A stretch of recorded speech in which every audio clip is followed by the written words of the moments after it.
You're listening to Open Heart with Lisa, where his heart matters. I'm glad you tuned in.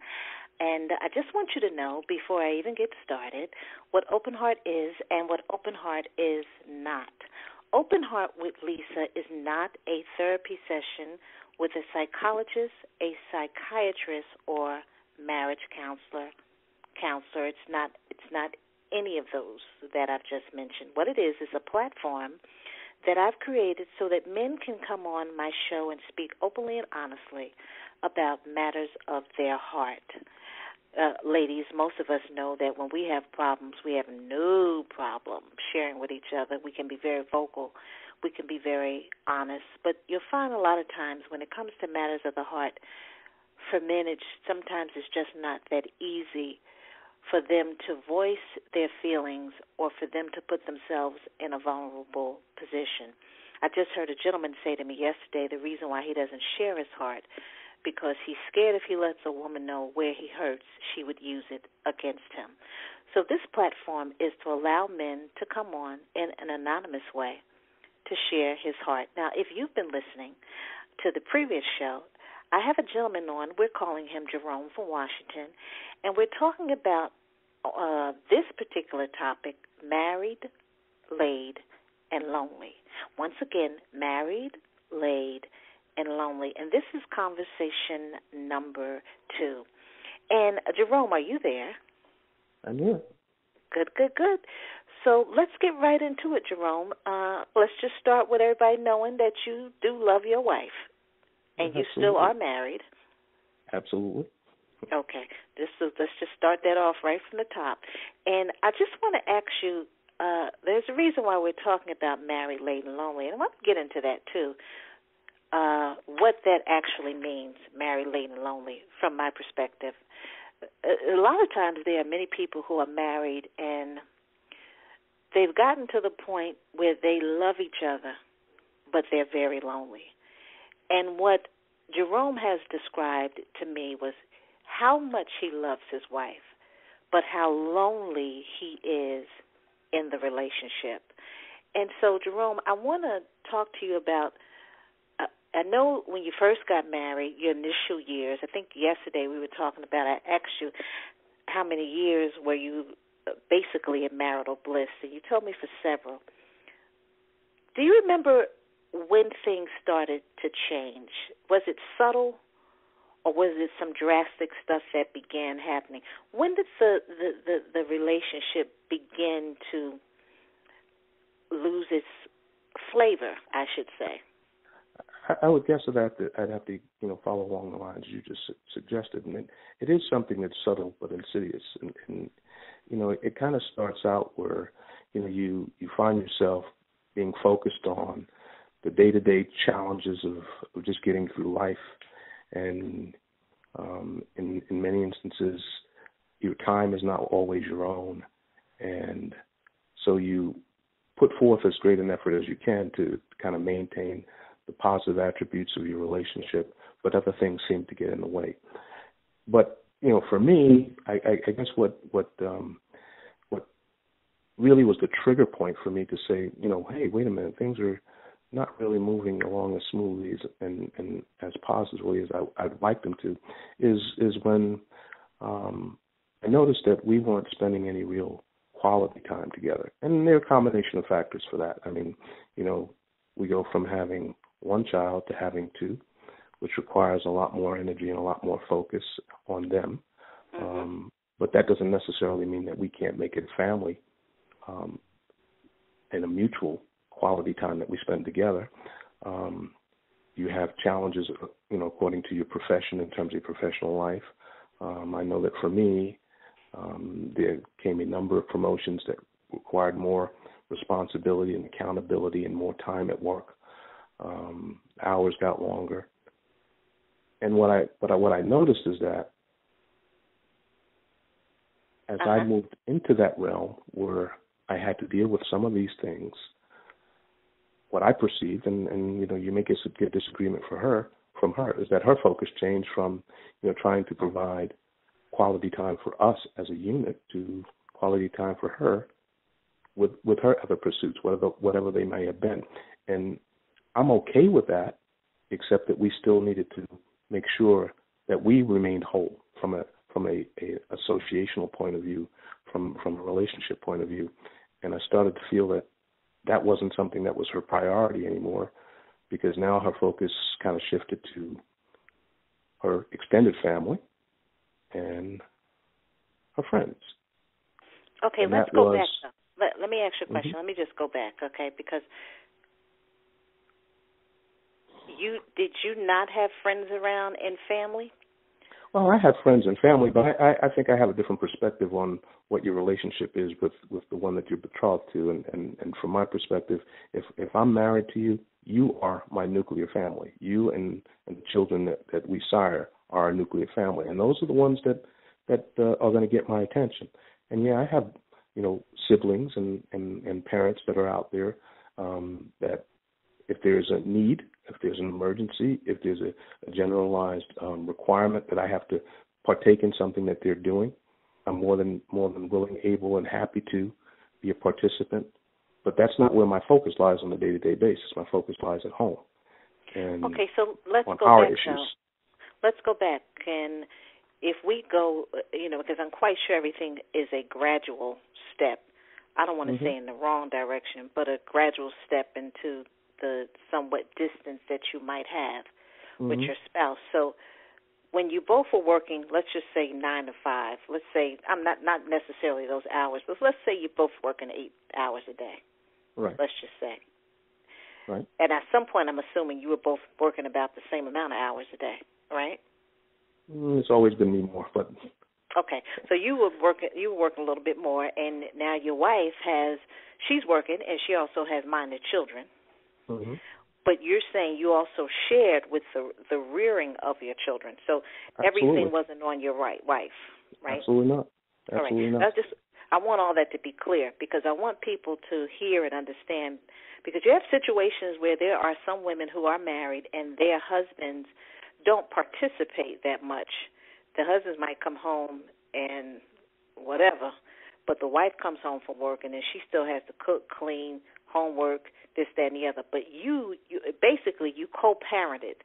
We shared in all the duties, including cooking and cleaning and diapering and feeding, and well, of course, I couldn't provide the nourishment for the infants, but she expressed it and I fed it to them. I mean, that's kind of the way it works.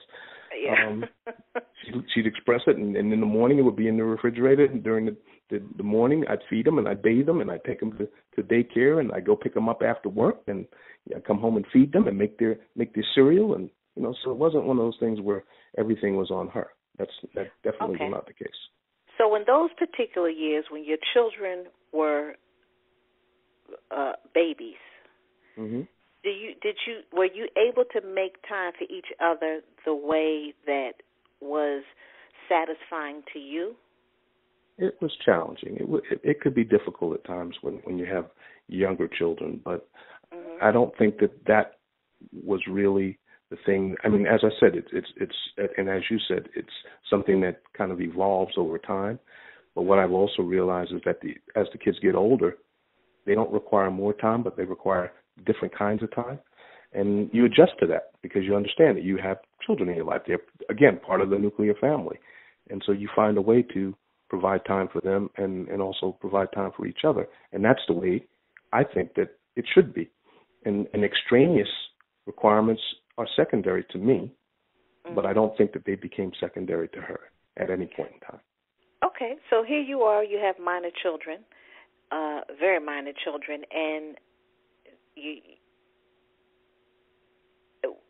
before you got married, obviously, and you had the one child, you were satisfied, I guess, with the time that you spent together.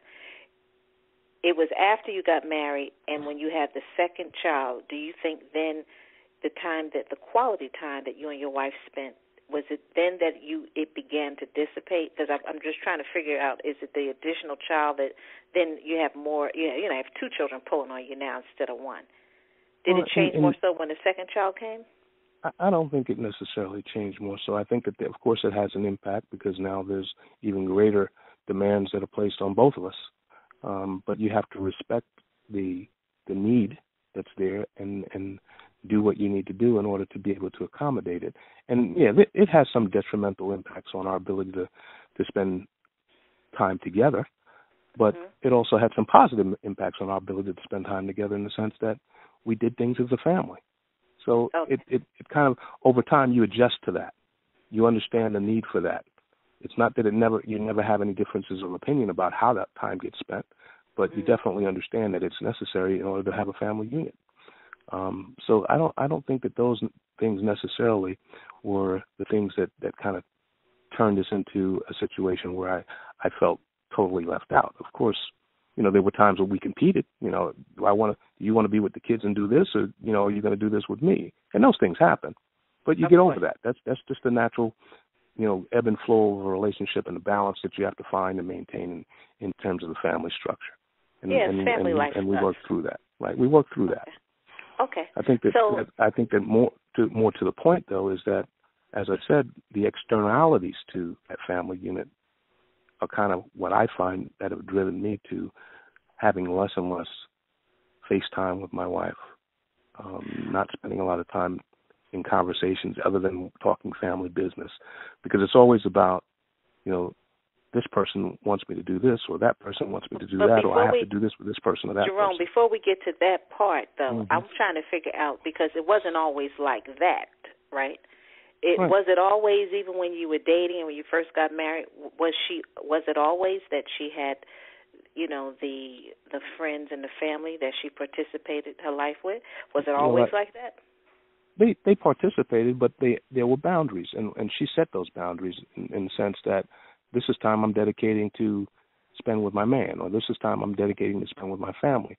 I think over time those boundaries have fallen away. I mean, there are even instances where sometimes I think I'm married to more than one woman, because the phone starts ringing at 8 o'clock in the morning and doesn't stop ringing until 11 o'clock at night. Okay, but I'm trying to get to, at what point did the increase come with with her spending times with family and friends? At what point was that? Was that 10 years ago? Was that 5 years ago? When did it begin to increase? And let me ask you a question. Let me ask you this question, because I'm just curious. I remember you were saying that you worked, and obviously you've had to work long hours. You're very successful in corporate America. So if you're working very long hours, what time would you like her to spend with you? Is it a Saturday? Because obviously when you come home, is it one day out the week? Let me put it in perspective for you, okay? There, in every instance, wherever I had an opportunity to take on a new role, which was going to require more commitment from me, we had a discussion. And the discussion was always surrounding, I will only do this if you want to support it. If you don't think that this is going to be good for us, this is not something that I'm going to do. Because she had to understand that it was going to take more of a dedicated commitment in terms of time, and that time, many times in the roles that I have played, it could be 2 o'clock in the morning when I get a phone call and I have to leave. I have to go to work because something had occurred. Or some weekends, many weekends I had to work. And you had to be accepting of that. And in each instance, the answer was, this is what I believe is going to be best for us as a family, and I think you should pursue it. You're capable, you're responsible. I know that you can do it, and so you should take it on. And so I take it on, and then upon taking it on, I don't feel like I got the support I needed to really feel that someone was in my corner while I was doing this, because it was. What do you mean by that? You don't. What do you mean? I mean, let's give an example. I have a position now. I gotta, as I said, I'm working long hours, sometimes nights, sometimes weekends, and I'm getting complaints about, why are you putting in all this time at work? You should. And my whole point was, if this is not something that you can deal with, we, and I say we, are not going to do this, because we're collective. And so it became now I'm stressed both ways. I'm stressed in terms of the things that I'm doing at work, and I'm stressed at home because of people being dissatisfied with my ability to provide and be in place and in a place and a time at any given moment in time. And understand that I still schedule stuff so that I can meet my commitments at home with the kids and things like that. But sometimes it doesn't always work out. What does stressed at home mean? You Stress come at home home and means it's just not a comfortable environment. You come home, somebody might have a little attitude. You come home, maybe somebody, wife not speaking. What does that? as they say, all of that. You mean A, B, and C? All of that. Okay, A, B, and C, and that makes you feel like what? Like, where can I turn? What can I do? Am I supposed to back away and not perform the function and the role that I've committed to in terms of the job, which, and as I said, it's always about finding meaning in the job and how that's going to impact others' lives in society, and that's what I do. I'm not a person that chases money necessarily. Money is important, but it's secondary to actually finding meaning in what you do. And so I make a commitment. I expect to uphold those commitments, both to those people in the environment that I work and to the family at home. And it's about finding a balance. And I thought I found that balance, and then all of a sudden I'm told, the scale is being kicked out from under you. You're not providing what you need to provide, even though we agreed that this is the way it was going to be. We understood that there was going to be changes and challenges associated with me being able to make my way, because me making my way means we're making our way. And okay. So, I think, going back to your original question of when did I see the separation occurring? The separation occurred because even in those times when I wasn't out performing my responsibility for the benefit of the family, there was no time available for me when I came back. It was as if somebody flipped the switch and said, you're here, you're a provider, but that's what you do. And so wait, I want you to explain it. So when you were not working as much, you're saying even when you came home, you felt unappreciative? Unappreciated. Unappreciated. Okay. So, all right. Okay. It was if I was pursuing all this in vain, and if that was the case, hey, I could quit. I don't have to do this. Right. It's not necessary for my self-actualization to be engaged in something that's going to be detrimental to my family, that's going to be providing stress that can impact my health. I mean, who needs that kind of thing? But it was always about, but ultimately it's going to provide for us, and we need to be able to advance economically, and we want this big house and we want these nice cars, and so somebody's got to do that. Mhm. And so as I said, let me she just wants ask you to, something hypothetically. Mm-hmm. Not that you would do this, because I heard you say we want this big house, we want these nice cars. Well, if you were to say, I'm just asking, hey, listen, let me just cut back and we just sell this big house and we just have one car. This way, I can be available. Not even more. Within the realm of possibility. Not even within the realm of possibility. I don't think people comprehend what it takes sometimes to maintain the ability to be able to go and do what you please when you please. And I don't think that unless you come from an environment like me, which was somewhat socioeconomically challenged, I understand what it is not to be able to do everything you want to do and to not have funds to be able to support all your pursuits. Me too. Lots of people in the world don't understand that. Mm-hmm. They want what they want, and they want it when they want it. Okay. And are they you can, saying they that can your give wife lip is service. like that? Well, they can give lip service to I understand. Let me ask you a question. When you say mm-hmm. they, who are you talking about? Well, my wife. I'm saying she can give lip service to saying I understand what it is to be deprived of something until you have to be deprived of it, and then it becomes a bigger problem. Then it becomes a bigger problem. How can this be? Right. So no, it's funny. I have a buddy of happen. mine some years ago, and this is not your situation. This is a spinoff. A buddy of mine some years ago had his own business, worked like a dog, and you know how it is when you're an entrepreneur. You don't really have the money to hire people, so you have to be everything to the business. And when you're everything to that business, he would sometimes have 14-hour days, and even when you come home, it's still business. And his wife wanted a house. He got her a house. She wanted a new car. And then she was constantly complaining that he was never home. And he had kids. And it used to just stress him out so much. And I said to him, well, you need to ask her and to just say, well, listen, let's put the house up and let's get rid of that new car that I just got you. And then I can be home more. Because you can't have both. You can't. There's one thing I know, and I've been on the planet for a minute. I don't care if I went out today and bought a new car. The car note has to be paid. That's so right. I'm going to have to do something to maintain that car note. Everything you want comes with a price tag.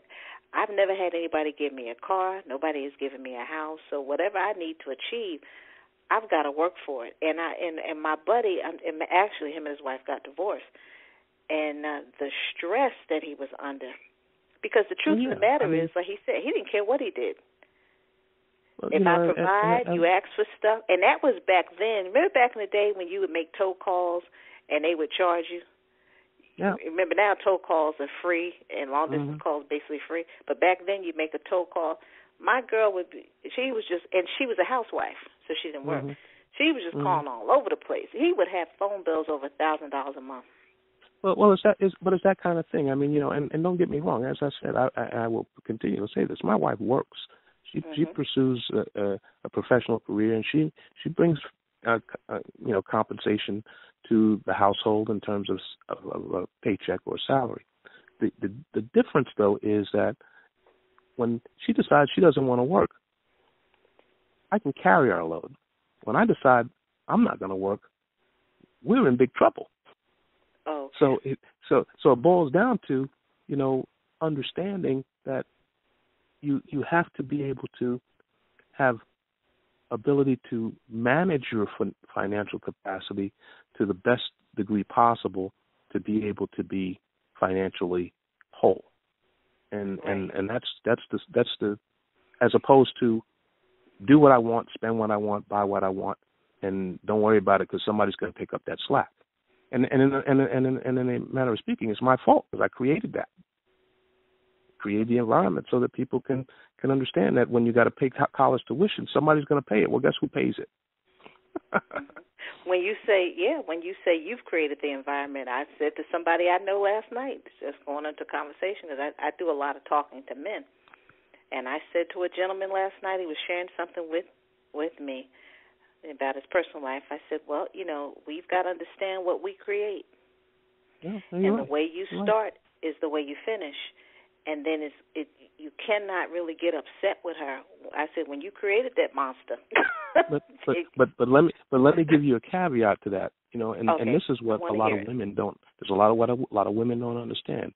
The way that those monsters get created is because men are not willing to really deal with the hard issue, which is to sometimes face up to the fact that this person doesn't have the capacity to understand what you're talking about, so you need to take control. Because we want to see them succeed. We want to see them be able to do these things on their own. And what do you mean by taking control?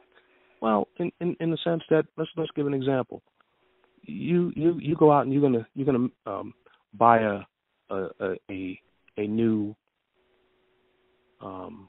outfit, and it's one that you've seen at I don't know what's one of Dior for $1,000, and I tell you, maybe you should take a look at what you could potentially buy that can provide you the same value for a lot less money. And you give me lip service about how that's what you're going to do, and then tomorrow you go out and you buy that Dior suit for $1,000. Meanwhile, I've already given you descriptions of places where you can get something of just good a value for $300. Yeah, but you insist that you got to have Dior. Is that making a value proposition and a value decision is important in understanding how you deal with the economic capacity of your household. And men do that every day. I'm not sure all women do that. Some women are forced into it, and I know some that do it very well, sometimes to a fault. But what I've observed is that most women don't do that. My wife doesn't do that. And so it creates challenges for me because at the end of the day, who has to make that up? It's me. Yeah.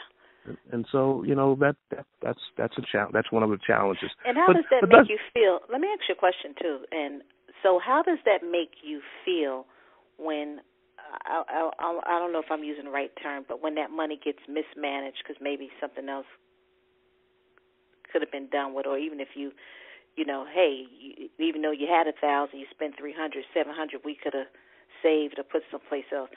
When your wife just goes, and I'm not putting her down, I don't know her, I'm just trying to get into your head, and prayerfully, your wife and you too can come to a peaceful place and work through stuff, which I'm quite sure you will. But how does that make you feel when you give a suggestion, and she basically says, well, I'm going to do this?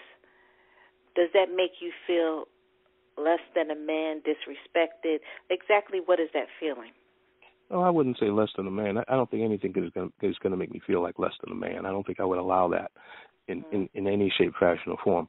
Sometimes it is a matter of disrespect where you just, blow me off and then expect me to be able to be in a position of solving the problem later that arises because you don't have the cash flow to do what you thought you needed to do because you spent that money you weren't supposed to spend. But what's most galling, I guess, is that it says to me, and it frustrates me that you have not, in my estimation, taken into consideration what's best for the family, because you want what at the moment is self gratification for yourself, and that's what's most galling to me. But you work through that, you pass over that particular instance, and then you go to the next one. Because it never ends. You go it to never the next ends. one. Yeah. Well, that's marriage. Marriage is going to the next thing. But I will say that that kind of thing, depending on where you are economically, you can work through. And as I said, sometimes it frustrates me, but I don't let that be the end all and be all of making or breaking our relationship, because in my estimation, that's just a flaw that someone has to work on. And I understand, and she does try to work on that, but it doesn't always work out to the best, from my perspective. What's more concerning and disconcerting to me is the fact that we have that distance that keeps growing. And going back to, what I was saying before, it's really a function of her being more focused on all the external things and me not feeling like I'm important in her life. I'm here. We're going to talk about that tomorrow. We're going to do a whole show, and I just want you to think about it, because this is the question I'm going to ask you for tomorrow. Family, friends, or me, and where do you think you are? A, B, or C? 1, 2, and 3 in the scheme of things? Because you want to answer now? Don't save it for tomorrow. I just want everybody to know. Tomorrow we're talking about family, friends, or me, and where you think you are in that, and then wherever you think you are, just really how did you get to the place that you are now? Because like I said, I know things relationships have ebbs and flows. Things happen, and most of the time we do things to each other. Sometimes we're cognizant of it, sometimes we're not. And distance grows, and sometimes it keeps growing. The thing is, how do you stop the hemorrhage? I guess that's where you and your wife have to figure that out. I just want to ask you this question. Have you all ever been to any kind of marriage counseling? Yes. Okay. Do you think it helped? No. Okay. Have you gone more than one time? Yes. Okay. In the past 5 years, have you gone? Maybe. Yes, I would say in the last 5 years. Yes. Okay. So we're going to come back tomorrow, and I just want you to think about it. So I want you all to listen in, and Mr. Jerome from Washington has to let us know. The show will be Family, Friends, and Me, and you all will understand it. But if you listen tomorrow, where he feels he is on that list, 1, 2, or 3, A, B, or C. I want to thank you once again for listening to Open Heart with Lisa, where his heart matters. Thank you, Jerome from Washington, for being quite honest and respectable as you're being honest. You all can get my YouTube channel at Open Heart with Lisa. You can, go to the blog, www.openheartwithlisa.com, or go to Facebook. You'll find me, Open Heart with Lisa. Once again, thank you for listening to Open Heart with Lisa, where his heart matters.